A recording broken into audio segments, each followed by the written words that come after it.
आपको सलाम कहता हूं और साथ में हमारे प्यारे भाई मुख्तियार जो यहाँ पर हैं और उनके सहपाठी लोग जिन्होंने आज ये मंच तैयार किया, मैं उन्हें प्रेज लॉर्ड कहना चाहूँगा। और भाई लब्बा, भाई मीका और तमाम लोग जिन्होंने मदद करी इस मीटिंग को ऑर्गेनाइज करने के लिए, प्रभु आप लोगों को बड़ी बरकत दें। आमीन। खुदावन का नाम मुबारक हो और खुदावन हमारे तमाम पंजाब के सेवक गणों को जो हमारे साथ हैं बहुत बरकत और आशीष दें। और जो आप नए लोग आए हैं, नए सेवक आए, तो यीशु मसीह के नाम में मैं आपको सलाम कहता हूँ। गॉड ब्लेस यू ब्रदर, क्योंकि हम लोग एक ही कारण के लिए खड़े हैं, प्रभु के नाम की तारीफ हो। थोड़ी देर के लिए हम चाहेंगे कि खुदावन के कलाम से कुछ बातों को देखें और मैं विश्वास करता हूं कि प्रभु हमारे हृदयों से कुछ बात करेंगे।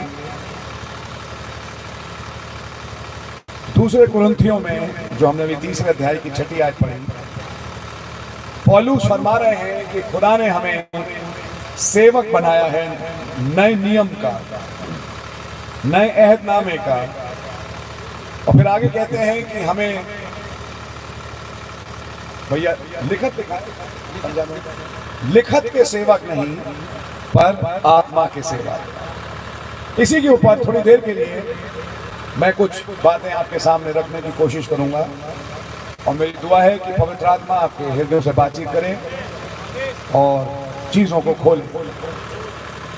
इससे पहले कि हम इस आयत पे गौर करें, थोड़ी देर के लिए समझें कि ये बोलने वाला जिसका नाम पौलुस है, इन बातों को बोल क्यों रहा है कि हम लिखत के सेवक नहीं वरन आत्मा के सेवक हैं।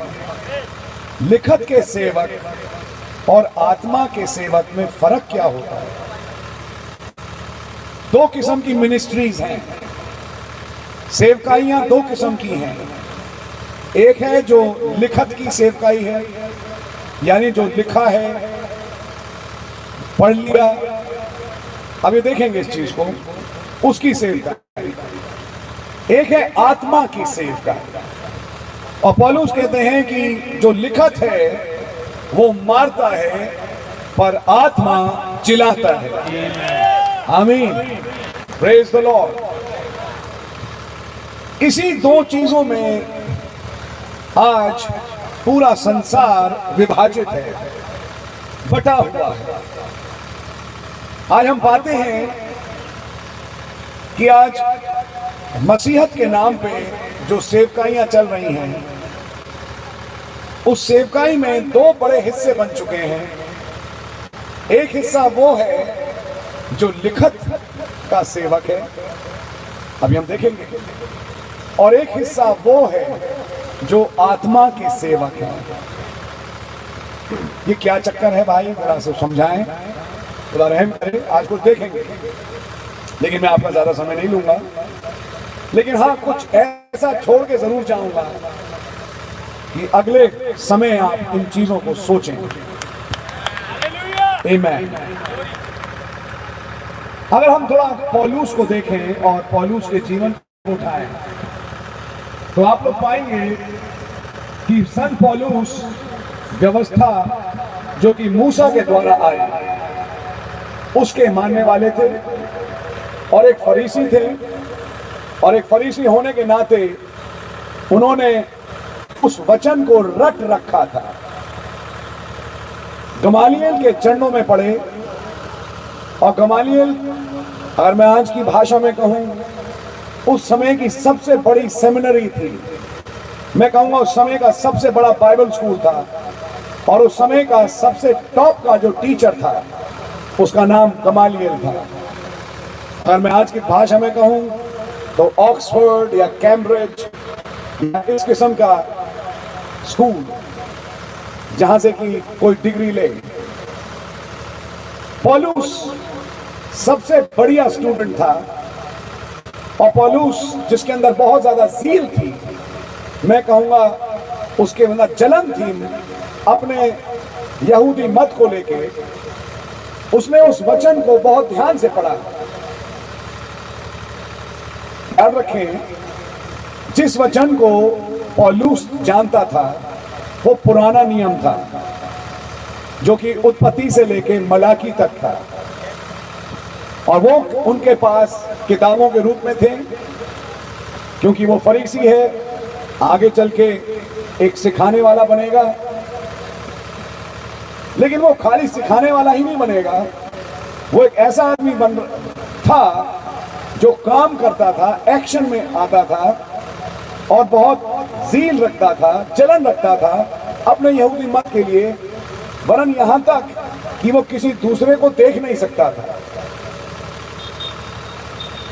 आप पाएंगे इस संत पौलुस ने अपने जमाने की, मैं कहूंगा बाइबल जिसे पुराना ऐतनामा कहते हैं, क्योंकि जो बाइबल आज मेरे और आपके पास है उसमें पुराना नियम भी है और नया नियम भी है, लेकिन उस समय उनके पास खाली पुराना नियम था।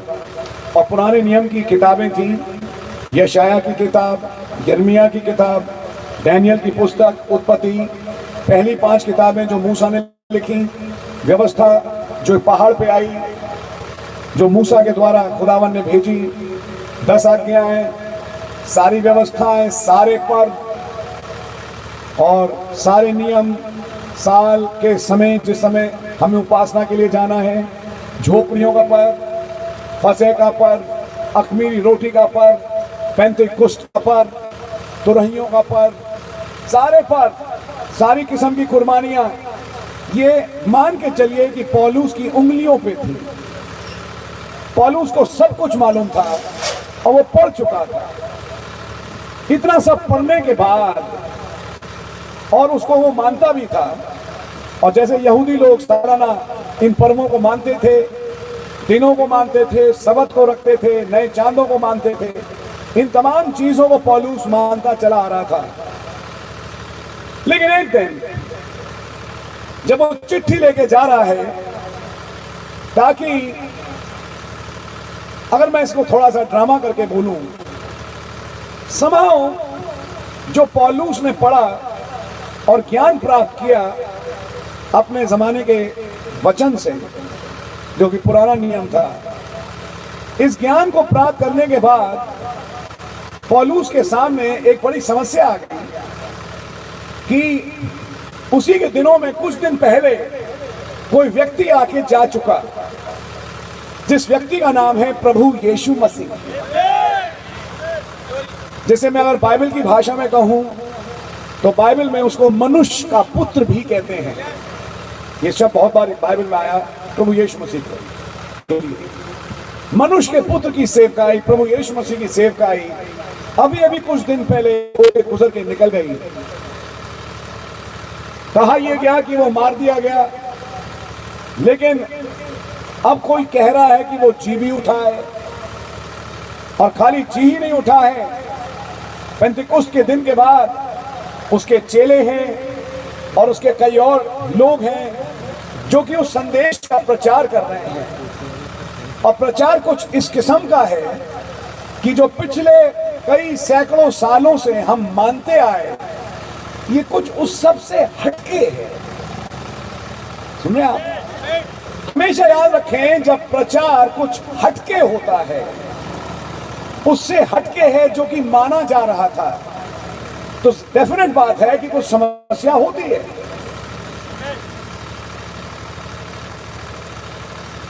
और वो समस्या जब बढ़ना चालू हुई तो संत पौलुस सबसे पहले थे, पहले उनका नाम साउल था। एक जवान है जिसका नाम स्तिफनुस है, जो कि कलीसिया का डीकन बना, 7 सुनामों में उसका भी नाम था। और स्तिफनुस को बुलाया गया, और स्तिफनुस को जब बुलाया गया, आपको मालूम है कि स्तिफनुस ने एक पूरी गवाही दी, लेकिन गवाही के बाद उसने फरीसी मत के लोगों को बोलना शुरू किया कि तुम जो कठोर हो, तुम जो सख्त दिल वाले हो, तुमने हमेशा, तुम्हारे बाप दादाओं ने खुदा के कलाम का इनकार किया। ये बातें सुन के उन्होंने दांत किटकिटाए, गुस्से में भर गए, और उन्होंने चाहा कि स्तिफनुस को मार के खत्म करें। पौलुस वहीं पे थे, और जब स्तिफनुस मारा जा रहा था, आंखों के सामने मर रहा है वो, और जब उसके पत्थर मारे जा रहे थे, इन सब के कपड़ों की रखवाली पौलुस नहीं करी। पौलुस बहुत खुश है, बढ़िया हुआ, हमारे इलाके में एक और जानिए कौन आ गया था, मार दिया, खत्म कर दिया, हटाओ इसे यहां से। सुन रहे आप? स्तिफनुस को मार के फेंक दिया। लेकिन एक अजीब बात है, जो सच्ची मसीहत है वो एक बीज के समान है। एक बीज मरता है, 10 निकल के आ जाते हैं। आप लोग हैं मेरे साथ ना? क्या हुआ कि स्तिफनुस को उन्होंने मार दिया। स्तिफनुस को मारना था, पौलुस बहुत खुश है, अच्छा हुआ। एक और कोई एक आदमी को मारने लगे हैं, वो हमारा जो 2000 साल पुराना यहोवा है उसको तो मानते नहीं। पता नहीं इनके पास कौन सा एक आदमी आ गया जिसका नाम जीसस है, जीसस जीसस जीसस जीसस करते रहते हैं। और जो हमारा यहोवा इतने सालों से चलता आ रहा है, जिसको हम सीखते आ रहे हैं, हमारे बाप दादाओं ने हमें सिखाया, हमारे बाप दादाओं ने उसके चर्च बनवा दिए, उसके मंदिर बनवा दिए, जिसमें हर सप्ताह आराधनाएं होती हैं, उनमें तो ये आते नहीं। जाने ये कौन सी नई पीट रहे हैं, कोई जीसस है आ गया, जाने क्या है ये चीज जीसस। आप हैं मेरे साथ?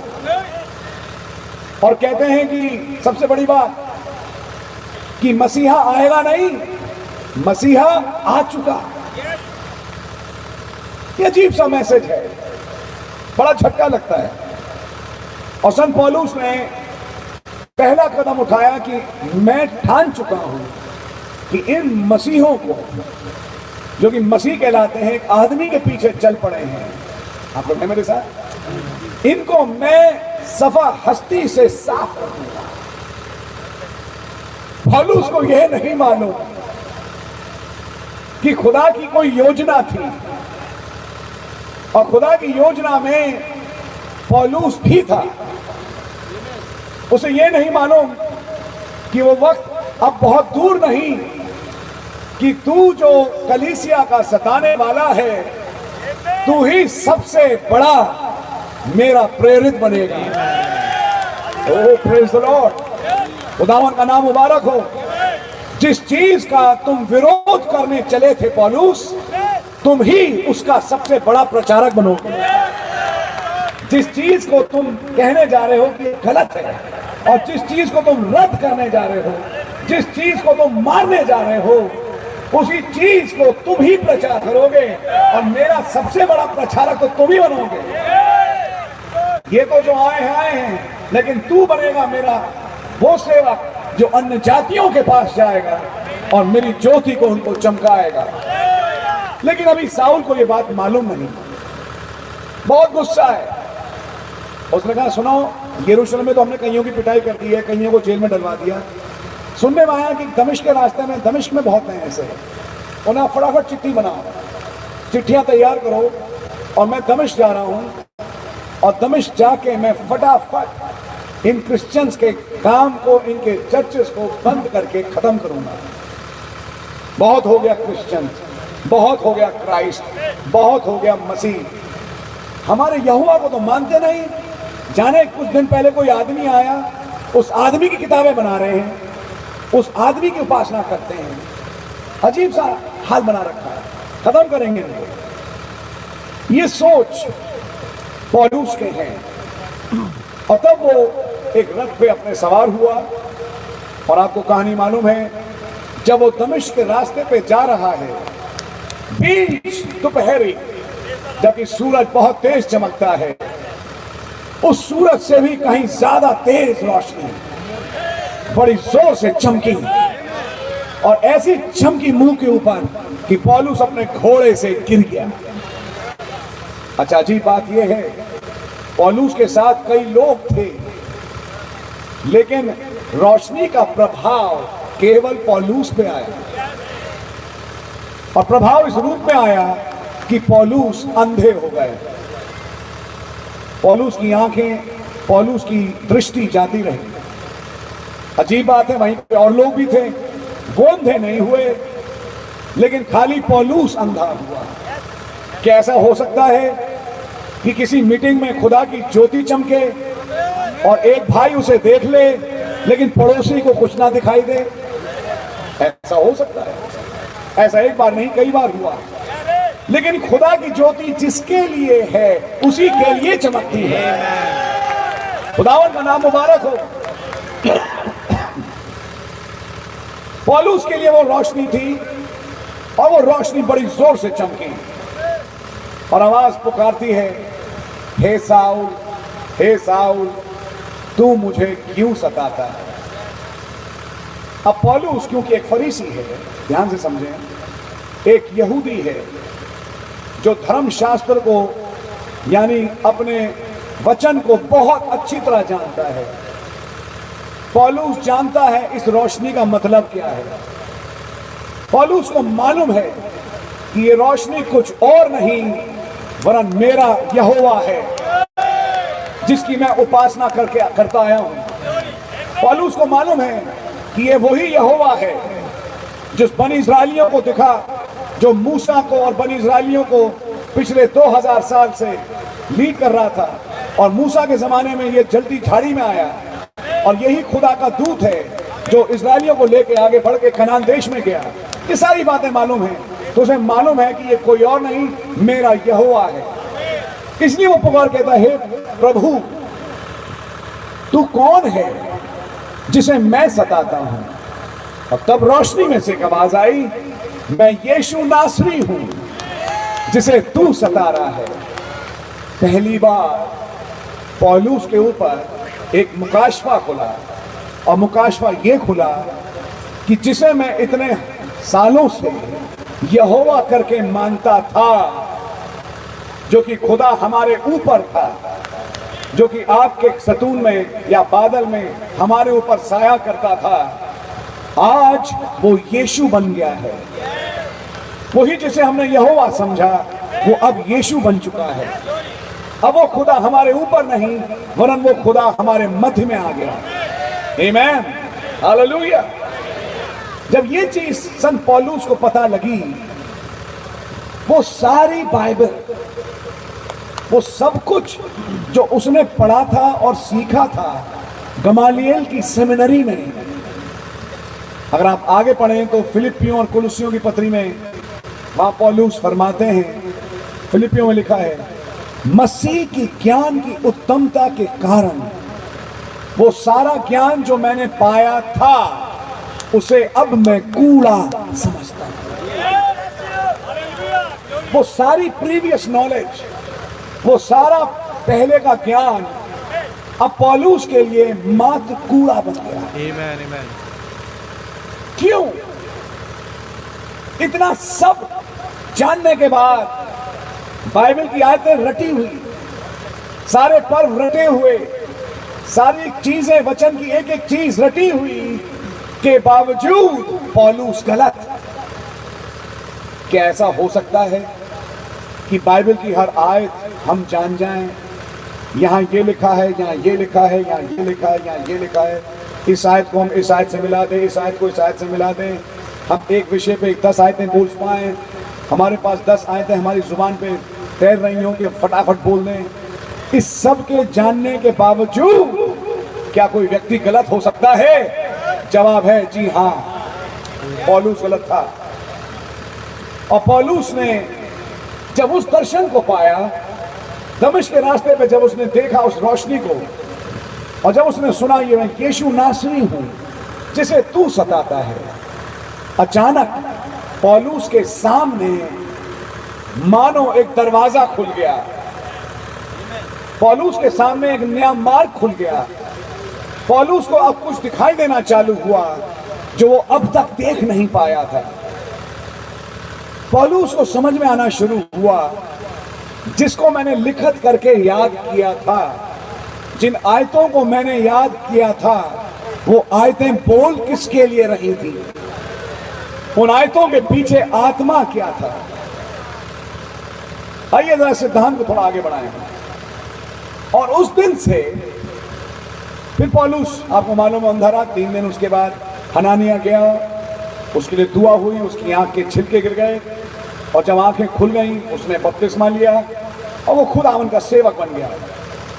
जब वो खुदावन का सेवक बन गया, अब वही पौलुस वचन से ही, पवित्र शास्त्र से ही, उन्हीं आयतों को जो वो पहले पढ़ता था, अब उन्हीं आयतों को लेके उसने मसीह का प्रचार चालू कर दिया। उसी वचन को, उसी आयत को लेके अब उसकी दृष्टिकोण बदल गई, अब उसका नजरिया बदल गया, उसे कुछ दिखाई देना शुरू हो गया जो औरों को नहीं दिखाई देता था, लेकिन अब पौलुस को दिखना चालू हो गया। आमीन। उसे वचन देहधारी होता हुआ दिखाई दिया। याद रखिए, पुराने नियम में उत्पत्ति की पहली भविष्यवाणी, उत्पत्ति 3 में, जब इंसान ने गुनाह किया, बागेदन में खुदावन ने कहा, सब से मैं तेरे वंश और स्त्री के वंश के बीच में बैर उत्पन्न करूंगा। बागेदन से एक स्त्री के वंश की भविष्यवाणी थी, और आप और मैं जानते हैं कि वो स्त्री का वंश कोई और नहीं, हमारे प्रभु यीशु मसीह थे, और वो स्त्री का वंश आने वाला था। उसके अलावा एक नहीं, सैकड़ों भविष्यवाणियां थी जो कि पूरा होनी थी। और जब प्रभु यीशु मसीह आए, वो सारा का सारा वचन देहधारी हो गया, और सारा का सारा वचन जब देहधारी होकर सामने खड़ा हो गया, उस जमाने के फरीसियों ने उसे नहीं समझा। ना, आप ध्यान रखिए, ये ट्रेंड है पहली आमद का। अगर पहली आमद में ऐसा हुआ, तो क्या दूसरी आमद में भी ऐसा नहीं होगा?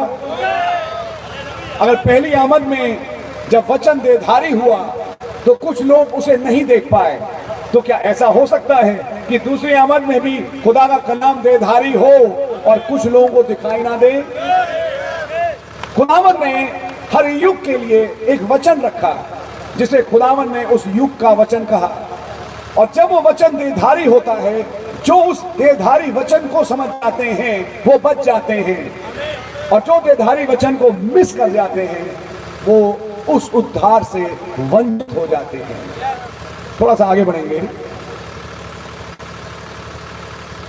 जिस दिन से पौलुस को यह दर्शन मिल गया कि वो जो यहोवा था पुराने नियम का, वो कोई और नहीं, अब वो एक व्यक्ति में आ गया जिसका नाम प्रभु यीशु मसीह है। उस दिन से पौलुस ने अब आयतों को ऐसे पढ़ना नहीं चालू किया जैसे वो पढ़ता था, लेकिन आयतों के पीछे आत्मा क्या कहता है उसे समझने की कोशिश करेंगे। आप लोग हैं मेरे साथ? और तब पौलुस ने वो प्रचार करना शुरू किया जो लिखा नहीं था। आइए जरा इस विचार को थोड़ा सा समझें। मेरे साथ निकालें यूहन्ना की इंजील, उसका पहला अध्याय,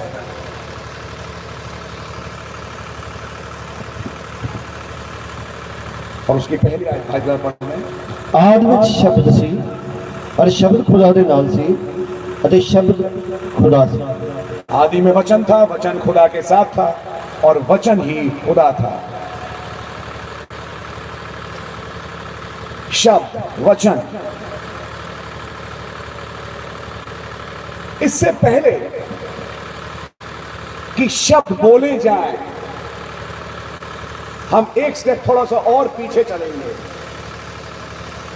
इससे पहले कि कोई शब्द बोला जाए, पहले वो चीज विचार में आती है, आप उसे सोचते हैं। जब कोई चीज आपके सोच में आ जाती है, सोच के बाद फिर वो शब्द बनती है। इससे पहले कि वो शब्द बने, वो पहले विचार बनता है। नाउ समझने की बात है, मैं एक छोटा सा उदाहरण दूंगा।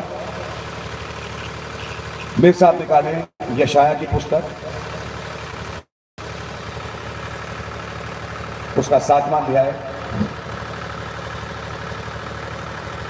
बड़ी जानी मानी भविष्यवाणी है। यशाया 7, और मैं चाहूंगा भाई उसकी 14वीं आयत पढ़ दें। इसलिए प्रभु आप तुहानू एक निशान देवेगा, वेखो एक कुआरी गर्भवती होवेगी अते पुत्र जमेगी अते ओदा नाम इमानुएल रखेगी। उसका नाम इमैनुएल रखा जाएगा। ना ये शब्द हैं, जो बाइबल में लिखे हुए हैं, और ये शब्द एक आयत के रूप में दर्ज है। देखो, एक कुंवारी गर्भवती होगी और एक पुत्र को जनेगी और उसका नाम इमैनुअल रखा जाएगा। जिस खुदा ने ये वचन अपने दास यशायाह को दिया कि वो इस चीज की यहोवा यूं फरमाता है कह के भविष्यवाणी करे, मैं आपसे एक सवाल पूछता हूं, इससे पहले कि ये भविष्यवाणी बाइबल में लिखी जाती, क्या इस भविष्यवाणी के पीछे खुदा का क्या कोई विचार था? सोचिए। और जब उस भविष्यवाणी के पीछे खुदा का विचार था, तो खुदा ने विचार में क्या ये कुंवारी देख ली थी?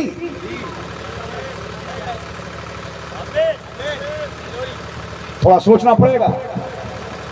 क्या खुदा ने अपने विचारों में इस कुंवारी को देख लिया था? क्या खुदा को मालूम था कि जब ये अपने समय में आएगी, इस लड़की का नाम मरियम होगा? क्या खुदा को मालूम था? क्या खुदावन को यह भी मालूम था कि वो कौन सा फलाना फलाना कुआं होगा या कौन सी गली होगी जिसमें वो शायद पानी लेने जा रही होगी? जब मैं अपने फरिश्ते जिब्राइल को भेजूंगा और जिब्राइल फिर उससे बात करेगा, क्या ये सारी चीज खुदा के विचार में थी? लेकिन क्या यहां शब्दों में मरियम नाम लिखा है? क्या यहां शब्दों में इस कुंवारी का नाम लिखा है? देखो, एक कुंवारी गर्भवती होगी और खुदा जो बिना आलम से पेशतर जानते हैं कि वो कुंवारी कौन सी होगी, शब्द तो लिखवा दिया कि एक कुंवारी गर्भवती होगी, लेकिन उस कुंवारी का नाम, कुंवारी का पता, कौन से समय वो कुंवारी आएगी और कौन से परिवार से होगी और कब जा रही होगी, जब मैं अपने फरिश्ते को भेजूंगा और एक पुत्र को जनेगी, यानी वो सारा काम, कैसे जिब्राइल आएगा, कैसे वो गर्भवती होगी, 9 महीना बच्चे को पेट में रखेगी, फिर बेतलहम जाएगी, फिर वहां डिलीवरी होगी, फिर एक बेतलहम की कोने वाली सराय में, गुफा में वो बालक पैदा होगा। ये सब कुछ खुदा के विचार में था, लेकिन शब्दों में व्यक्त नहीं हुआ। शब्द थे उसी के लिए, लेकिन शब्द के पीछे खुदा का कोई विचार था। और जब तक मैं और आप उस विचार को ना समझ पाए, तो हम जब ये शब्द पूरा होगा कैसे समझेंगे? जो लिख दिया गया वो तो लिखा हुआ है, लेकिन जो विचार में था, जो लिखा नहीं गया लेकिन लिखे के पीछे विचार था खुदा का, उसे कहते हैं वो वचन जो लिखा नहीं गया, लेकिन वो खुदा के विचार में था। खुदावन को मालूम है वो कौन सा युग है। अच्छा, जब ये लड़का पैदा हुआ जिसका नाम इमैनुअल रखा जाएगा, लेकिन जब लड़का पैदा हुआ उसका नाम तो जीसस रखा। जिंदगी भर किसी ने उसे इमैनुअल कहा ही नहीं, तो अब कैसे मान लें कि यही इमैनुअल है? अरे बच्चे का नाम IMMANUEL करके बोलते तो हम मान जाते कि भाई ये तो इमैनुअल है।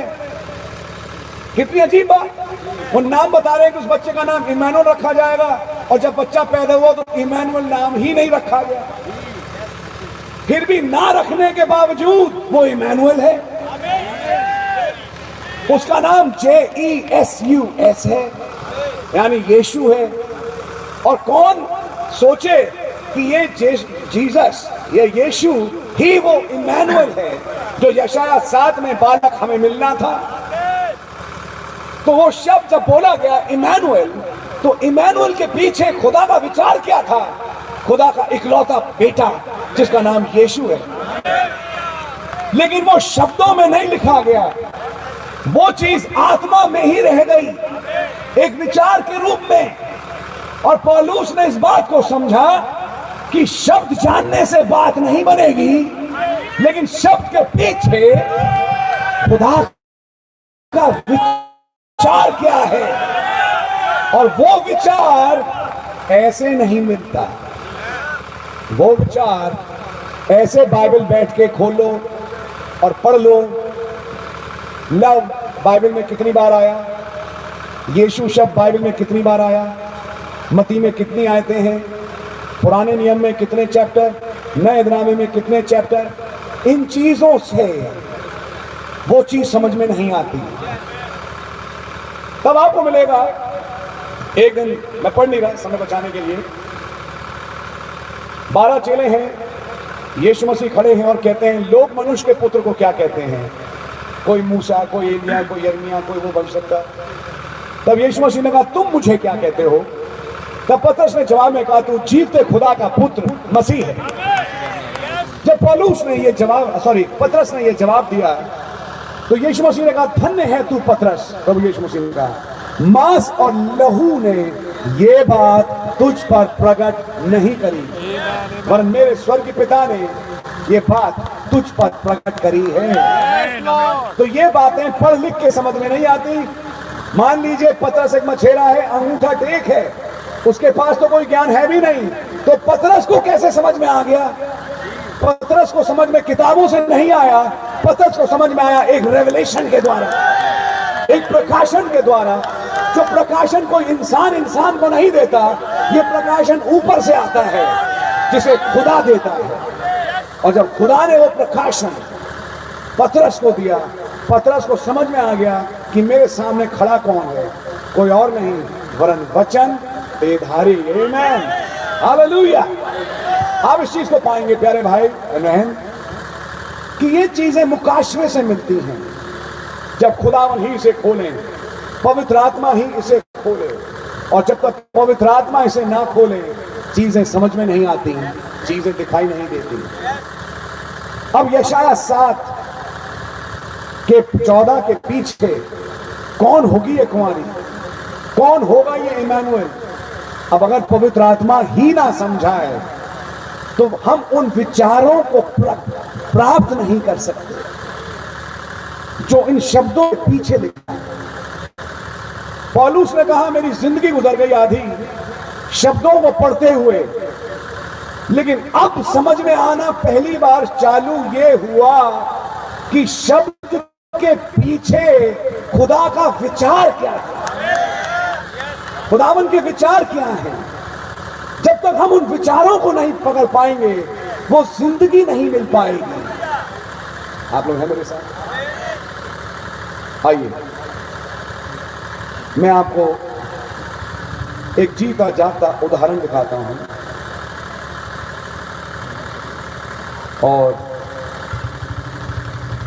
वचन के अनुसार दिखाने की कोशिश करता हूं कुछ चीजों को जो कि हो सकता है कि आपको बड़ी अजीब लगे। मेरे साथ निकालिए प्रकाशित वाक्य की किताब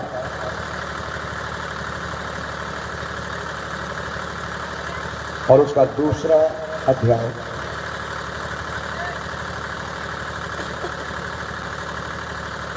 प्रकाशित 2। ये पिरगमुस का कलीसियाई काल है जिसको संदेश लिखा गया और उसकी 14वीं आयत भाई जरा पढ़ दें। पर तावी तेरे उत्ते मैनू थोड़ा बहुत गिला है भाई जिथे भाई ਉੱਥੇ तेरे ਕੋਲ ਉਹ ਹਨ ਜਿਨ੍ਹਾਂ ਬਲਿਆਮ ਦੀ ਸਿੱਖਿਆ ਧਾਰੀ ਹੈ, ਜਿਹਨੇ ਬਾਲਕ ਨੂੰ ਸਿੱਖਿਆ ਦਿੱਤੀ ਜੋ ਇਜ਼ਰਾਈਲ ਦੇ ਵੰਸ਼ ਦੇ ਅੱਗੇ ਠੇਠੇ ਲਾਉਣ ਵਾਲੀ ਵਸ ਸੁੱਟ ਦੇਵੇ ਭਾਈ ਉਹ ਮੂਰਤੀਆਂ ਦੇ ਚੜਾਵੇ ਖਾਣ ਅਤੇ ਹਰਾਮਕਾਰੀ ਕਰਨ। ਇਸੇ ਤਰ੍ਹਾਂ तेरे मुझे तेरे विरुद्ध कुछ कहना है, तुझ में कुछ हैं जो बलाम की शिक्षा को मानते हैं, जिसने बलाम का कोई एक राजा ने बुलाया था जिसका नाम बलाक था, मोआब का राजा है। और अगर आप वचन को ध्यान से पढ़ें तो यहां पे लिखा है कि बलाम ने बलाक को सिखाया कैसे इज़राइल के सामने ठोकर का कारण रखा जाए ताकि वो ठोकर खाएं और वो चढ़ावे की वस्तुएं खाएं, यानी मूर्ति पूजकों वाली चीजें, और एक व्यभिचार में जाएं जिसके कारण उनका खुदा ही उन्हें मारे। ये प्रकाशित वाक्य में लिखा है। अजीब बात है। जब इसका विवरण आप गिनती की किताब में, जहां पे बलाम बलाक मुआब का जिक्र लिखा हुआ है, आप इसे पढ़ने जाओ, ये हिस्सा वहां मिलता ही नहीं।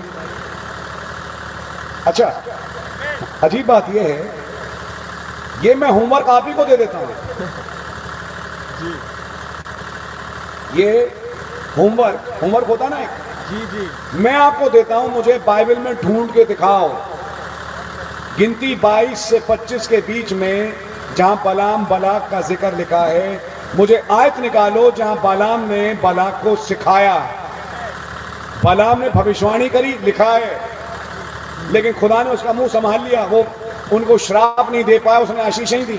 ये लिखा है, जो लिखा है मैं बता रहा हूं पहले से, लेकिन ये हिस्सा निकाल के दिखाओ मुझे बाइबल में जहां पे ये लिखा है कि बलाम ने बालाक को ठोकर कैसे लगानी जाती है सिखाया।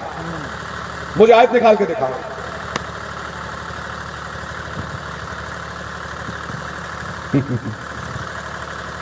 अजीब नहीं लग रहा आपको?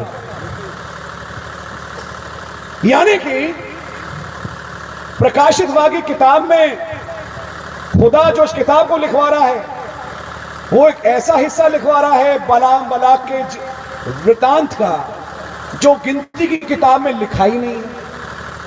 अब देखिए, खुदावन कुछ नया तो ला नहीं सकते, तो हमको यही मानना होगा कि शायद हमें नहीं दिखा, लेकिन वहां कहीं पे ये चीज छिपी थी।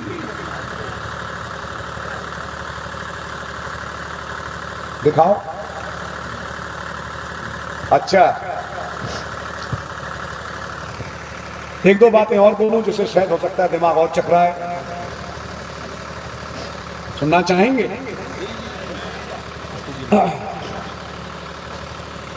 अब्राहम 99 साल का है और अब 100 साल का होने जा रहा है। उत्पत्ति 17, 18 और 19 में सदोम की बर्बादी, 20, 21 में आए थे वो अध्याय है जबकि इसहाक पैदा हो गया। जरा एक बात समझाएं, आप बहनें भी और आप भाई लोग भी जो यहां बैठे हैं। अब्राहम बुजुर्ग हो चुका है। रोमियो 4 अध्याय में लिखा है कि अब उसका जिस्म मर चुका था। मर चुका था का मतलब अब उसके अंदर यह क्षमता नहीं कि वो बच्चा पैदा कर सके। 86 साल का था, इस्माइल पैदा हुआ। 86 साल की उम्र पे इस्माइल पैदा हुआ, लेकिन 86 साल के बाद अगले 13 साल और निकल गए, 99, और अब जब वो 100 साल का होने जा रहा है, अब उसका शरीर मर चुका है। बाइबल में लिखा है। लेकिन अब्राहम ने अपने मरे हुए शरीर को नहीं सोचा। अच्छा, पैदाइश के लिए आदमी और औरत दोनों ही ठीक होना चाहिए, तो नुक्स तो सारा में भी था, और सारा में तो शुरू से था कि वो बांझ थी। आप हैं मेरे साथ? और अब बांझ ही नहीं थी, अब वो भी 90 साल की बुढ़िया हो चली है। 90 साल की बुढ़िया के बाद अब उसका कोख बंद है, वो तो खैर था ही था। अब तो इतनी बुढ़ी हो चुकी है कि अगर सोचे भी कि कुछ करके बच्चा पैदा हो ही नहीं सकता। चलिए, ये भी बात समझ में आती है। अगली बात देखते हैं। तब उत्पत्ति 18 में खुदा अब्राहम के पास आया और वहां एक चिन्ह करके दिखाया। उसकी पीठ थी और सारा से के लिए खुदा ने कहा, मैं इस समय आऊंगा, सारा के बेटा होगा। सारा हंसी। अभी इसकी पीठ है और ये कहता है, सारा क्यों हंसी? सारा ने कहा, नहीं मैं तो नहीं हंसी। अब्राहम ने कहा, नहीं तू हंसी तो थी। और जब ये घटना हुई तो सारा को झटका लगा कि आदमी जो बैठा, जिसको मैंने अभी रोटियां खिलाई, जो हमारे घर में आया था, जिसकी हमने बड़ी खातिरदारी करी, ये कोई आम आदमी नहीं है, ये कोई और है। ये वो नहीं है जिसको कि हम समझते आया गया, आया कईयों को आया खिला दिया, चल घर भेज दिया। लेकिन ये कुछ फर्क किस्म का आदमी है। इसे ये भी मालूम है पीठ पीछे क्या हो रहा है। आपकी समझ में आ रही है? और यीशु मसीह ने लूका 17 में कहा, जैसा लूत के दिनों में हुआ, मनुष्य के पुत्र के प्रकट होने के दिन ऐसा ही होगा। क्या आज के दिन के लिए ये चिन्ह था कि ये पूरा होगा? आज हम आपके सामने एक दो बातें रखेंगे, ध्यान से समझने की कोशिश करिएगा। उसके बाद सदोम की बर्बादी लिखी है। 90 साल की बुढ़िया सारा, 100 साल के बुढ़े अब्राहम। ठीक है, अब आइए उत्पत्ति उसके 20वें अध्याय में, जब अब्राहम और सारा ने एक यात्रा करी, और जब आप उसको अगर मैप पे देखें तो गेरार जहां वो गए लगभग 300 मील की दूरी है, और सवारी तब ट्रेन हवाई जहाज नहीं था, सवारी तब गधों की बैल बकरियों की हुआ करती थी। 90 साल की बुढ़िया, 100 साल के बुढ़े अब्राहम 300 मील चल के जाएंगे। सुन रहे आप? चलिए 300 मील गए, लेकिन अजीब बात यह कि वहां एक राजा है जिसका नाम अबीमेलेक है, और अबीमेलेक जो कि एक राजा है, उसे तो भाई बुढ़िया पसंद आ गई। ध्यान से सुनिएगा, आयतों में जो लिखा है कि पीछे कुछ छिपा है, और जब तक वो ना दिखाई दे, जब तक वो ना दिखाई दे, तो वचन में ये लिखा है, शब्द बेटा मारता है लेकिन आत्मा चिल्लाता है। वहां कुछ हो गया जो लिखा नहीं है, लिखे के पीछे छिपा हुआ है। पहली बात बताइए, राजा कोई बुढ़िया से शादी करेगा? नहीं जी।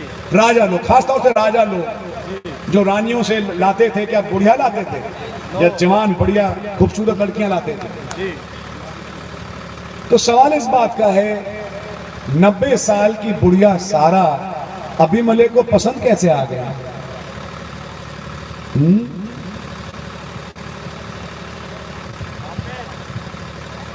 या ये माने कि शायद लिखा नहीं, लिखे के पीछे कुछ छिपा है कि सारा और अब्राहम ताकि एक बच्चे को पैदा करें, उनके जिस्म जवान हो गए थे।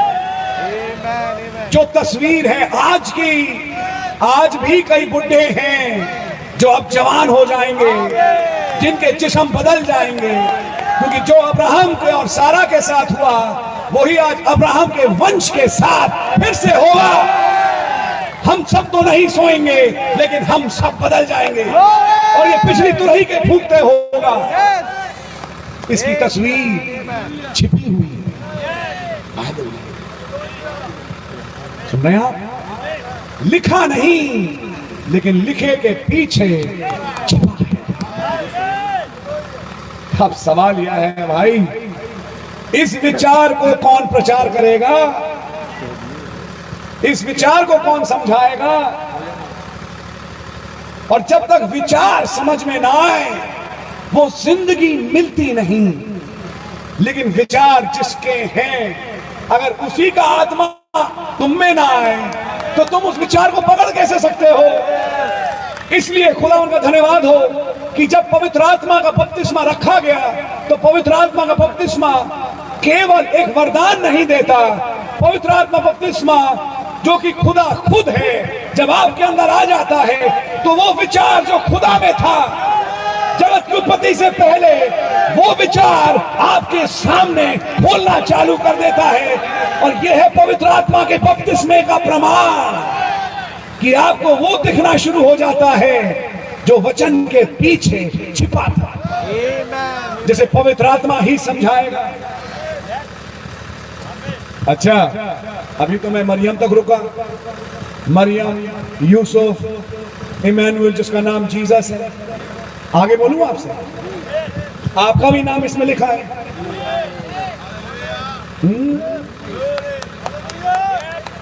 हो सकता है यहाँ पिंकी, पप्पू, बिट्टू और हो सकता है जो भी नाम है बैठे हुए यहाँ पे, जैसे जीसस इमैनुअल के रूप में लिखे थे, आप भी किसी आयत के रूप में लिखे हुए हो। क्या आपको आपकी आयत मिल गई? क्या आपको ये मिल गया कि बाइबल में आप कहाँ हो? अच्छा, ये आयत आपकी ही होना चाहिए, पड़ोसी की नहीं। जब मैं कईयों से पूछता हूँ कि भैया आपको आपकी आयत मिल गई, प्रेज द लॉर्ड, यशायाह 53:5, उसके कोड़े खाने के द्वारा हम चंगे हो चुके। हमने कहा ब्रदर आप ही चंगे नहीं हुए, आपका पड़ोसी भी हुआ और आपकी इधर वाले भी हुआ, वो भी हुआ। ऐसे लाखों हैं जो कहते हैं कि आज के कोड़े खाने के तो हम चंगे हुए। तो यशायाह 53:5 को ये मत कहना कि तुम मेरी आयत है, मुझे अपनी वाली दिखाओ जो खाली आप ही हो और आपका पड़ोसी नहीं है। क्योंकि बागेदन में खुदा ने जब आदम बनाया तो आदम की ही पसली में से हवा बनाई और आदम ने कहा तू मेरे मांस में का मांस, हड्डी में की हड्डी है। ऐसी जो यीशु मसीह की दुल्हन यीशु मसीह में से निकाली गई। यीशु मसीह कौन थे? वचन देधारी। तो दुल्हन क्या होगी? वचन देधारी। यानी कि उसके वचन में का वचन, उसके आत्मा में की आत्मा। अगर ये वचन यीशु है तो आप भी वचन है जो इस वचन में पाए जाते हैं। और पवित्र आत्मा के बपतिस्मे का प्रमाण ये होगा कि आपको ये पता लग जाए मैं वचन में कहां हूं।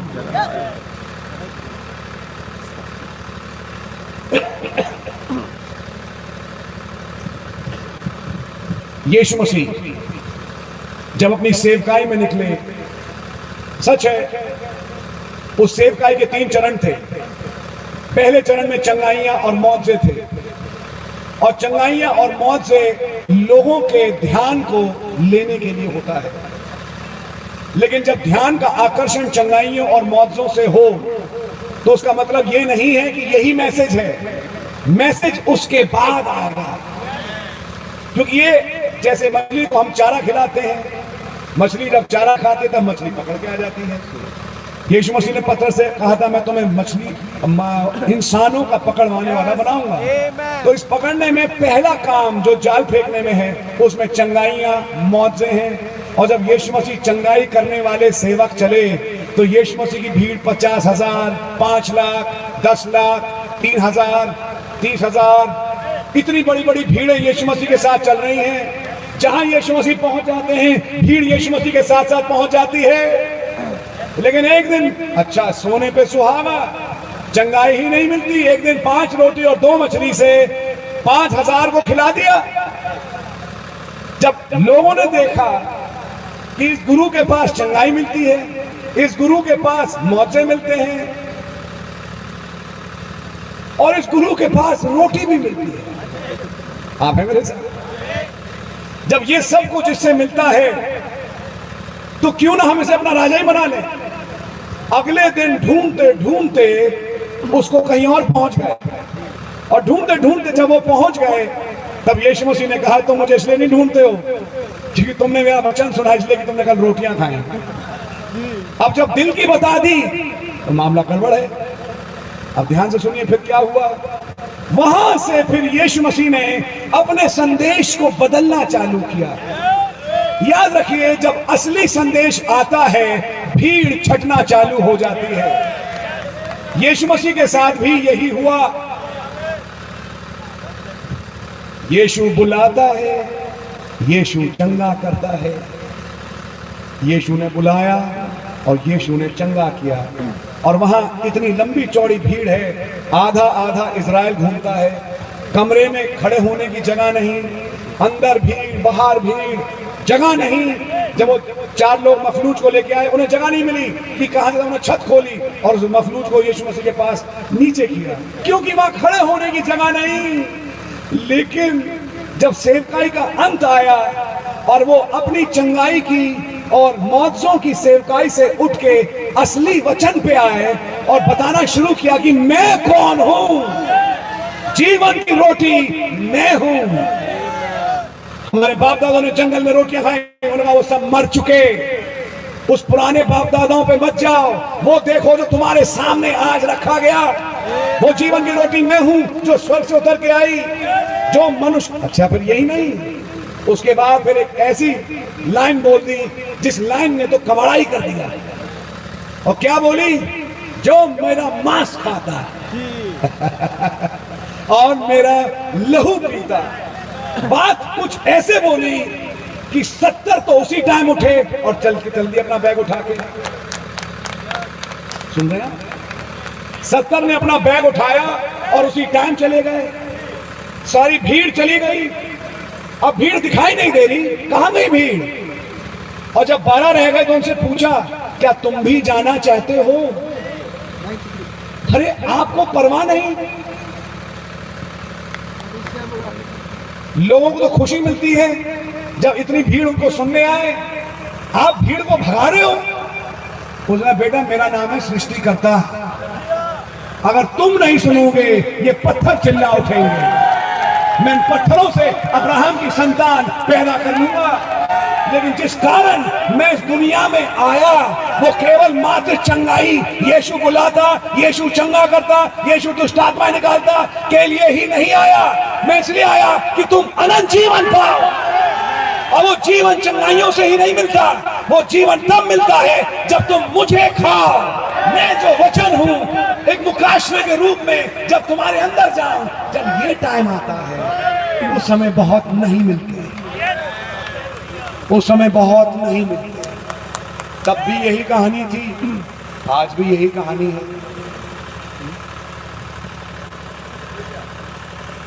आप हैं मेरे साथ?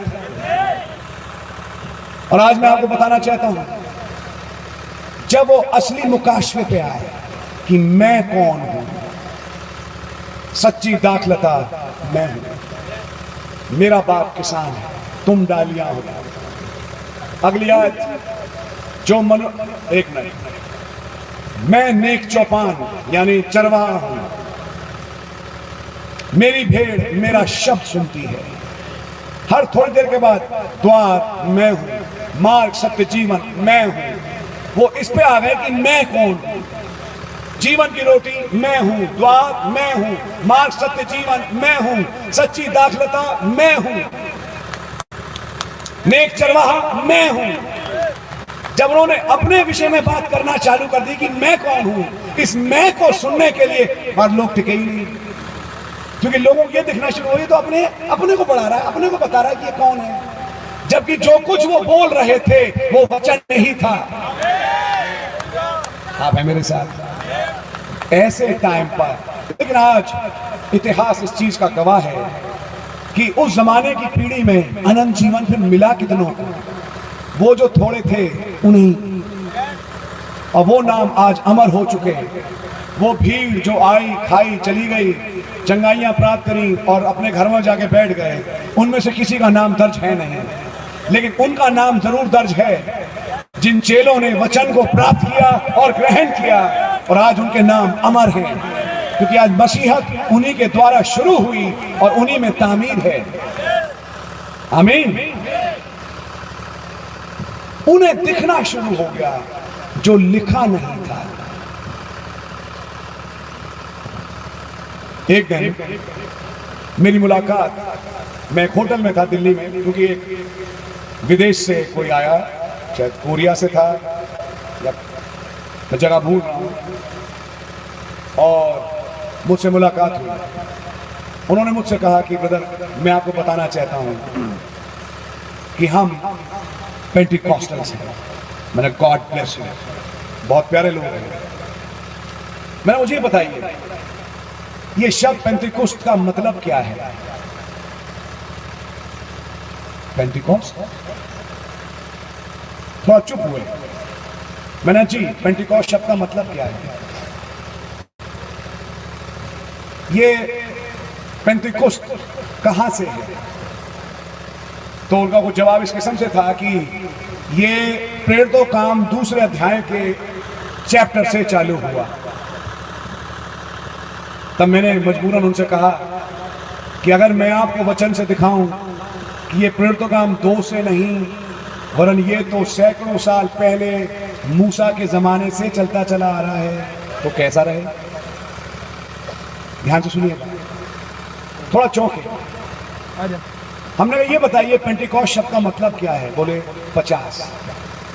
हमने कहा 50 क्या चीज बोले? 50 की गिनती किस चीज की? तो यहां पे पहुंचे 50वां दिन। तो मेरे को उनसे एक सवाल करना पड़ा कि अगर 50वां दिन है तो कोई पहला दिन भी होगा।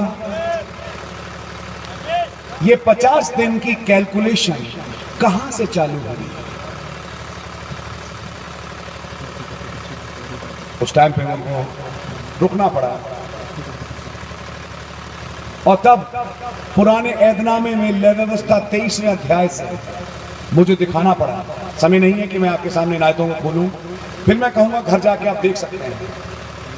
लय व्यवस्था की किताब में खुदावन ने जब मूसा के द्वारा पर्व ठहराए इजराइल में, तो उसमें एक पर्व यह भी था कि जब तुम अपनी कटनी की फसल काटो तो फसल का पहला पूला लो और याजक के पास लाओ।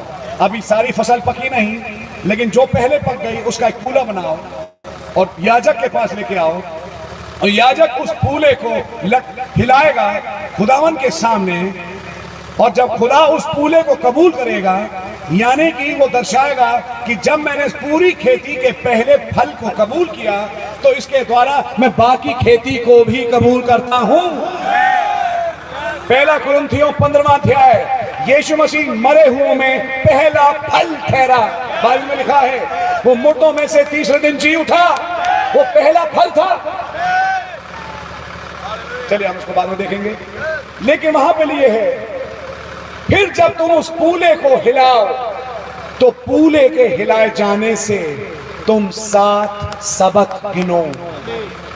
एक सबत 7 दिन, 7 सबत 7 सत्ते 49 दिन, और जब 49 दिन पूरे हो जाएं तब 50वें दिन तुम पेंतेकुस्त का पर्व मनाना।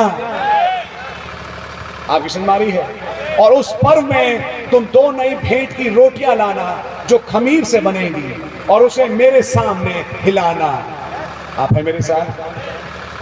तब मुझे उनको ये कहना पड़ा, ब्रदर अगर आप पेंतेकुस्त का पर्व मानते हैं तो आपका पूला कौन है और आपका पूला क्या हिलाया गया? आप है मेरे साथ? पेंतेकुस्त के दिन तस्वीर कुछ ये थी कि नीचे ग्राउंड फ्लोर पर यहूदी इकट्ठा हुए, सालों साल से जो पर्व मनाते आ रहे थे उस पर्व को, पेंतेकुस्त के पर्व को मनाने के लिए। लेकिन ऊपरी अटारी में, उपरोटी कोठरी में 120 थे, और जब नीचे वो पेंतेकुस्त का पर्व मना रहे हैं तो खुदा ने पर्व का मतलब ही बदल दिया। खुदा ने अब अपने लोगों के साथ उस पर्व को चालू किया पूले के हिलाए जाने के रूप में। अब पूला कहां हिलाया जाता था? खेती के ऊपर, कि ये बाकी खेती भी कबूल है। आमीन। तो आप पाएंगे कि पहला फल अर्थात प्रभु यीशु मसीह जो स्वर्ग उठा लिया गया, लेकिन पेंतेकुस्त के दिन उस यीशु मसीह का जीवन एक पूले के रूप में 120 के ऊपर हिलाया गया। और जब वो 120 के ऊपर हिलाया गया, बाइबल में लिखा है वहां बड़ी प्रचंड सनसनी आवाज का, प्रचंड वायु का शब्द हुआ। ये वायु क्यों हुई? क्योंकि पूला हिलाया जा रहा था 120 के ऊपर, ये बताने के लिए कि जब मैंने इसे कबूल किया तो इसके द्वारा मैं तुम्हें भी कबूल करता हूं, यदि ये जीवन तुम्हारे अंदर भी पाया जाए। लेकिन जिस दिन वो पूला हिलाया जाएगा, अब 7 सबत गिनने पड़ेंगे। हमने पता, अब ये बताओ ये 7 सबत क्या है? क्योंकि ये पेंतेकुस्त का पर्व 7 सबत चलता था, और फिर जब 7 सबत पूरे हो जाएं तब 50वें दिन नई भेंट की रोटियां लाई जाती थी, और अब रोटी हिलाई जाती थी। पूले का हिलाया जाना और फिर रोटी का हिलाया जाना। आप हैं मेरे साथ? और तब वचन के अनुसार हमने ये देखा, ये 7 सबत ईद पेंतेकुस्त के दिन से 7 कलीसियाई युग थे जो प्रकाशित वाक्य की किताब में लिखे हैं। Ephesus, Smyrna, Pergamum, Thyatira, Sardis, Philadelphia, Laodicea. आप हैं मेरे साथ? ये 7 युग, 7 नाम प्रकाशित वाक्य किताब में लिखे हुए हैं, जो कि पिछले 2000 साल कलीसिया के इतिहास बाइबल में दर्ज है। जब ये 7 युग गुजर जाएं और जब 7वां युग आ जाए, और 7वां युग कौन सा था? लाउदीकियाई काल। और लाउदीकियाई काल कब चालू हुआ? 1906। और 1906 में जब चालू हुआ, कुछ लोग अजूसा स्ट्रीट कैलिफोर्निया में दुआ कर रहे थे, और अचानक पवित्र आत्मा जैसा पेंटिकुस्त के दिन उतरा था, उतर के आया, और वहां से चालू हुआ आज का पेंटिकॉस्टल एज। ये दर्शाने के लिए कि मैंने अपने 7 सबक पूरे कर दिए। वो पूरा जो पेंटिकुस्त के दिन हिलाया गया, अर्थात पवित्र आत्मा का बपतिस्मा हर युग को मैंने दे दिया।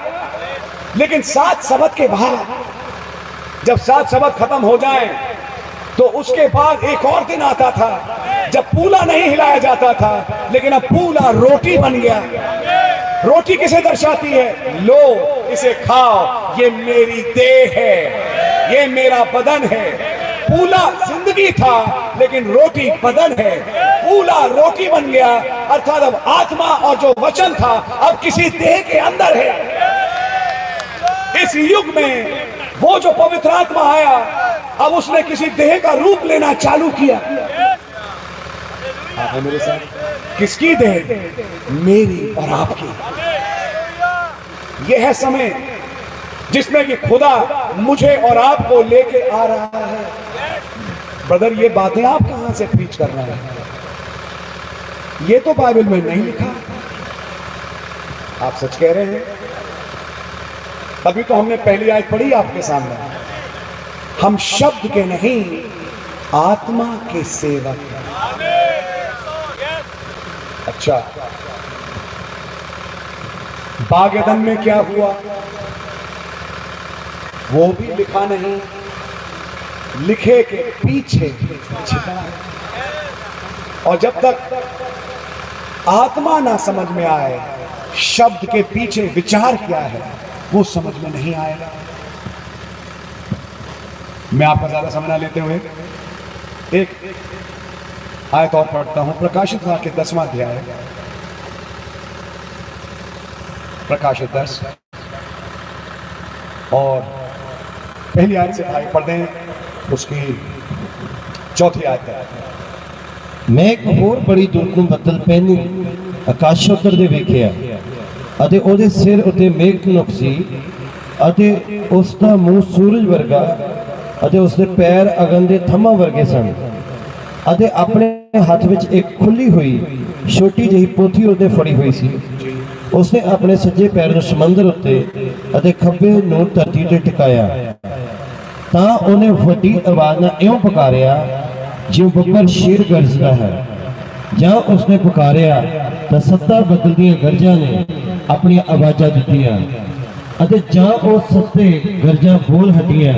ਤਾਂ ਮੈਂ ਲਿਖਣ ਲੱਗਾ, ਅਤੇ ਮੈਂ ਇੱਕ ਆਵਾਜ਼ ਆਕਾਸ਼ੋਂ ਇਹ ਆਖਦੇ ਸੁਣੀ ਵੀ ਜਿਹੜੀਆਂ ਗੱਲਾਂ ਉਹਨਾਂ 7 ਗਰਜਾਂ ਨੇ ਸੁਣਾਈਆਂ, ਉਹਨਾਂ ਉੱਤੇ ਮੋਹਰ ਲਾ ਅਤੇ ਉਹਨਾਂ ਨੂੰ ਨਾ ਲਿਖ। ना लिख। यह आयत मैंने क्यों पढ़वाई? खास तौर से आपको वचन में एक जगह दिखाने की कि प्रकाशित वाक्य 10वें अध्याय में एक घटना है। एक बलि स्वर्गदूत, हम जानते हैं ये कोई और नहीं, हमारे प्रभु यीशु मसीह हैं, उतर के आ रहे हैं। लेकिन जब 7 गर्जन के शब्द हुए तो वहां एक शब्द कहा गया कि जो बातें तूने गर्जन के शब्दों से सुनी हैं इन्हें मत लिख। यानी कि कुछ है जो बाइबल में लिखा नहीं गया, कुछ है जो बोला गया लेकिन लिखा नहीं गया। अगर बोला गया तो खुदा का विचार था, लेकिन वो विचार कागज पे ABCD में नहीं आया। सवाल इस बात का है, अगर लिखवाना नहीं था तो बोला क्यों? अगर लिखवाना ही नहीं ताकि कोई जाने नहीं, नहीं नहीं नहीं, नहीं, नहीं, ये बात नहीं है। ये बात नहीं है कि कोई भी ना जाने। लिखवाया इसलिए नहीं कि सब ना जाने, लेकिन जो मेरी आत्मा के सेवक होंगे, जो मेरे चुने हुए होंगे, जिन्हें बिना इल्म से पेशतर मैंने चुना था, वो जान जाएंगे कि इन गर्जनों में क्या छिपा है, क्योंकि इन गर्जनों में एक ऐसा भेद है जिससे जिस्म बदल जाएगा। ये उस युग में प्रकट होंगे जब एक दुल्हन तैयार हो रही होगी रैप्चर में जाने के लिए। ये पौलुस के युग के लिए नहीं, इसके या बाकी युगों के लिए नहीं, वरन एक ऐसे युग के लिए है जब एक जिस्म बदलने जा रहा है और उसको बदलने के लिए एक खास संदेश चाहिए।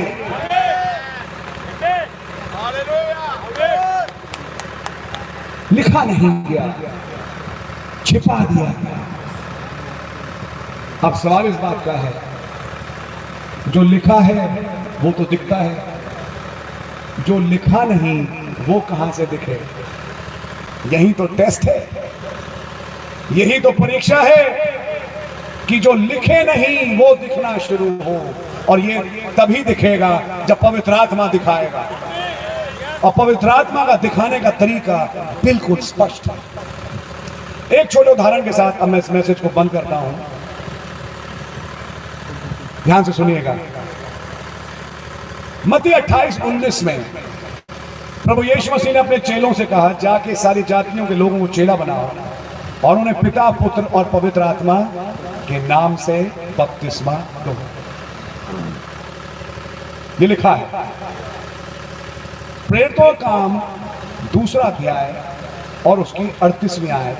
जरा भाई बाप पढ़ेंगे 2:38 में पतरस ने क्या किया? तद पतरस ने उन्होंने आख्या, तौबा करो ਅਤੇ ਤੁਹਾਡੇ ਵਿੱਚੋਂ ਹਰੇਕ ਆਪੋ ਆਪਣੇ ਪਾਪਾਂ ਦੀ ਮਾਫੀ ਲਈ ਯੀਸ਼ੂ ਮਸੀਹ ਦੇ ਨਾਮ ਉੱਤੇ ਬਪਤਿਸਮਾ ਲਵੇ ਤਾਂ ਪਵਿੱਤਰ ਆਤਮਾ ਦਾ ਦਾਨ ਪਾਓਗੇ। मेरे ख्याल से शायद पतरस ने सही तरीके से सुना नहीं जो हमारे प्रभु यीशु मसीह ने कहा। लेकिन अजीब बात यह है कि यह पतरस नहीं है, ये पवित्र आत्मा पेंतेकुस्त के दिन पाया हुआ पतरस है। आप हैं मेरे साथ? अब पतरस प्रचार कर रहे हैं कि प्रभु यीशु मसीह के नाम से बपतिस्मा लो, तब तुम पवित्र आत्मा का दान पाओगे। आप वो क्यों नहीं कह रहे जो प्रभु यीशु मसीह ने कहा? आप हैं मेरे साथ? क्यों आप एक कंफ्यूजन क्रिएट कर रहे हैं पतरस भाई? कंफ्यूजन पतरस भाई क्रिएट नहीं कर रहे। अभी एक नाम और रखूंगा जिसने कंफ्यूजन क्रिएट कर दिया। खैर क्रिएट नहीं किया, ये सिर्फ एक कहने वाली बात है। प्रेरितों का 19वां अध्याय ब्रदर, प्रेरित 19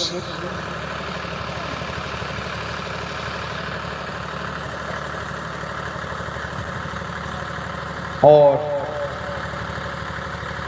जरा जल्दी से उसकी पहली आयत से 6ठी आयत तक पढ़ दें। ਇਹ ਹੋਇਆ ਕਿ ਜਦ ਅਪੋਲੋਸ ਕੋਰਿੰਥਸ ਵਿੱਚ ਸੀ ਤਾਂ ਪੌਲਸ ਉੱਪਰਲੇ ਇਲਾਕੇ ਵਿੱਚੋਂ ਦੀ ਲੰਘ ਕੇ ਇਫਸਸ ਨੂੰ ਆਇਆ ਅਤੇ ਕਈ ਚੇਲਿਆਂ ਨੂੰ ਲੱਭ ਕੇ ਉਹਨਾਂ ਨੂੰ ਆਖਿਆ, ਜਾਂ ਤੁਸੀਂ ਨਿਸ਼ਚੈ ਕੀਤੀ ਤਾਂ ਕੀ ਤੁਹਾਨੂੰ ਪਵਿੱਤਰ ਆਤਮਾ ਮਿਲਿਆ? ਉਹਨਾਂ ਉਸ ਨੂੰ ਕਿਹਾ, ਅਸਾਂ ਤਾਂ ਇਹ ਸੁਣਿਆ ਵੀ ਨਹੀਂ ਭਾਈ ਪਵਿੱਤਰ ਆਤਮਾ ਹੈਗਾ ਹੈ। ਉਹਨੇ ਆਖਿਆ, ਫਿਰ ਤੁਸੀਂ ਕਾਹਦਾ ਬਪਤਿਸਮਾ ਲਿਆ? ਉਹ ਬੋਲੇ, यूहन्ना ਦਾ। ਉਪਰੰਤ ਪੌਲਸ ਨੇ ਕਿਹਾ, यूहन्ना ਤੌਬਾ ਦਾ ਬਪਤਿਸਮਾ ਦਿੰਦਾ ਅਤੇ ਲੋਕਾਂ ਨੂੰ ਇਹ ਆਖਦਾ ਸੀ, ਭਾਈ ਤੁਸੀਂ ਉਸ ਉੱਤੇ ਜੋ ਮੇਰੇ ਪਿੱਛੇ ਆਉਣ ਵਾਲਾ ਹੈ ਅਰਥਾਤ ਯੀਸ਼ੂ ਉੱਤੇ ਨਿਸ਼ਚਾ ਕਰੋ। ਇਹ ਸੁਣ ਕੇ ਉਹਨਾਂ ਨੇ ਪ੍ਰਭੂ ਯੀਸ਼ੂ ਦੇ ਨਾਮ ਵਿੱਚ ਬਪਤਿਸਮਾ ਲਿਆ ਅਤੇ ਜਾਂ ਪੌਲਸ ਨੇ ਉਹਨਾਂ ਉੱਤੇ ਹੱਥ ਧਰੇ ਤਾਂ ਪਵਿੱਤਰ ਆਤਮਾ ਉਹਨਾਂ ਉੱਤੇ ਉਤਰਿਆ ਅਤੇ ਉਹ ਬੋਲੀਆਂ ਬੋਲਣ ਅਤੇ ਅਗੰਮ ਵਾਕ ਕਰਨ लगे। आप समझ रहे हैं? यहां पर भी पौलुस ने उन्हें प्रभु यीशु मसीह के नाम से बपतिस्मा दिया। मेरे पास और भी आयतें हैं, मैं भी यहीं तक रुक रहा हूं। पतरस ने तो, पौलुस ने तो प्रभु यीशु मसीह के नाम से बपतिस्मा दिया और प्रचार किया। मेरा सवाल यह है, आप वो क्यों नहीं कह रहे जो प्रभु यीशु मसीह ने कहा? आपको कहना चाहिए, मैं तुझे पिता, पुत्र, पवित्र आत्मा के नाम से बपतिस्मा देता हूं।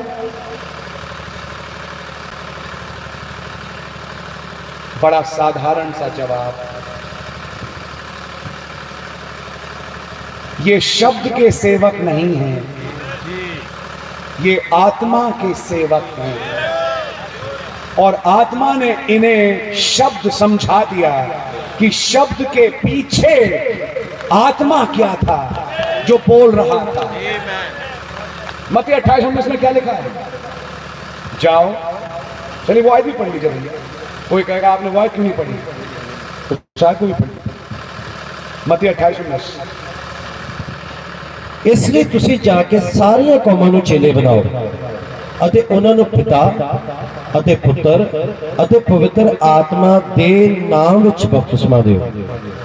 और इन्होंने ये शब्द बोले ही नहीं, इन्होंने कहा मैं तुझे प्रभु यीशु मसीह के नाम से बपतिस्मा देता हूं। अच्छा, अजीब बात यह है, और ये तब देता है आज्ञा जब पवित्र आत्मा मिल चुका हो। अच्छा, अजीब बात एक और, 19 में जिन्होंने लिया उन्हें पवित्र आत्मा मिला, तो इसका मतलब बपतिस्मा ये बिल्कुल सही है। लेकिन ये दोहरा क्यों नहीं रहे जो प्रभु यीशु मसीह ने कहा? जवाब, शब्दों के दोहराने को आज्ञा का पालन नहीं कहते। सच है, आमीन। सोडी भाई यहां खड़े हैं, मैं एक उदाहरण दे रहा हूं। मैंने कहा सोडी भाई एक गिलास पानी ले आओ। सोडी भाई ने मेरे शब्दों को सुना। अब सोडी भाई चिल्लाए जोर से, जो ही मैंने बोला, सोडी भाई मेरे लिए एक गिलास पानी ले आओ। आप है मेरे साथ? क्या सोडी भाई ने मेरी आज्ञा का पालन किया,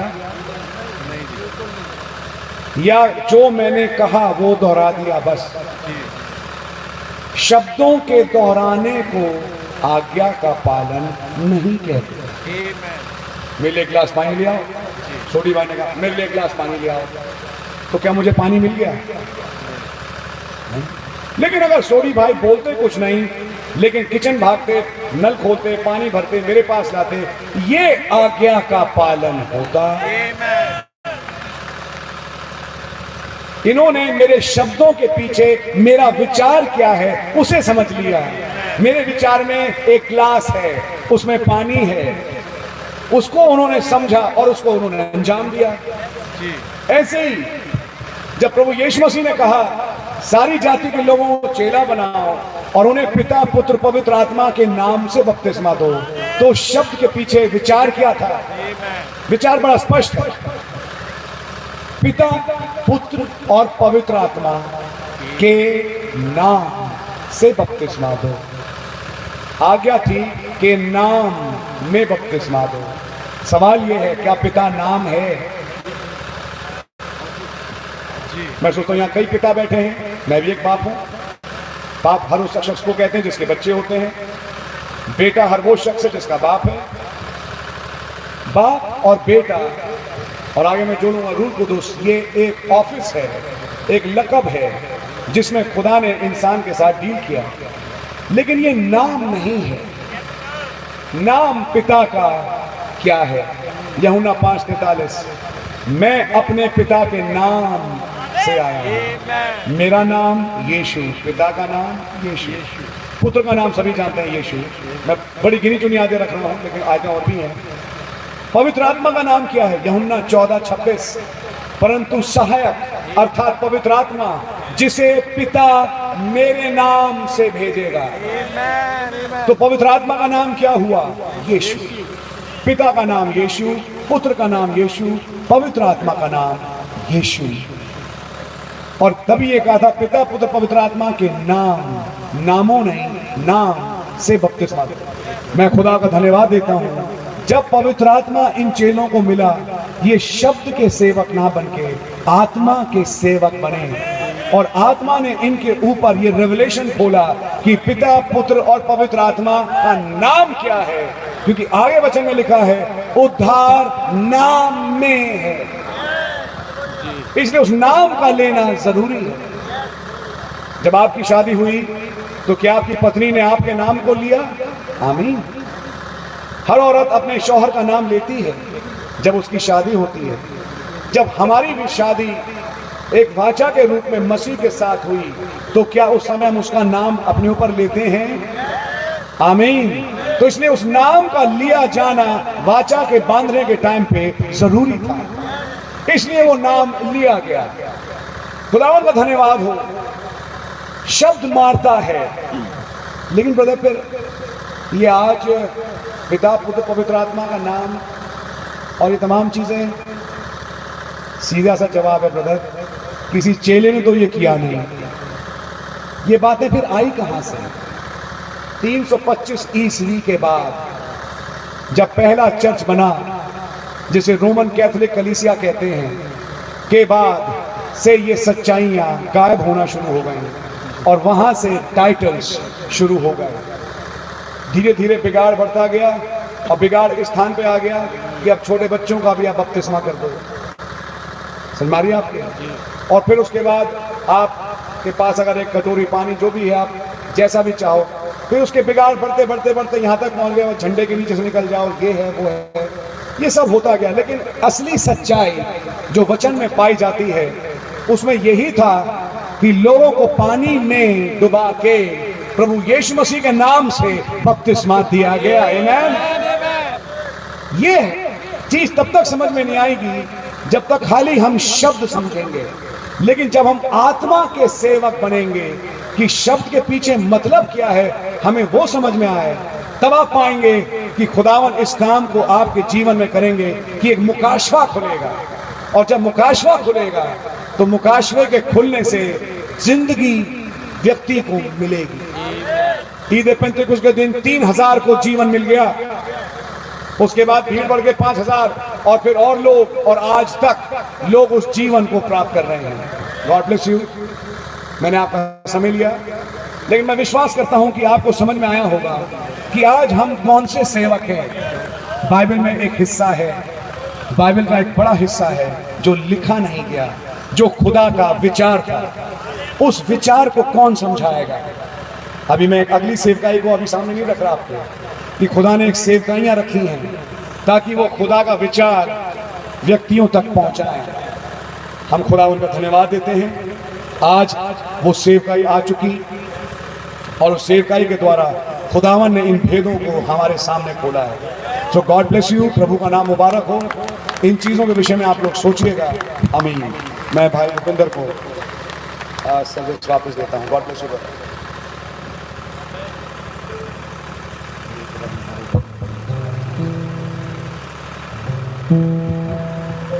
प्रभु के नाम की तारीफ हो।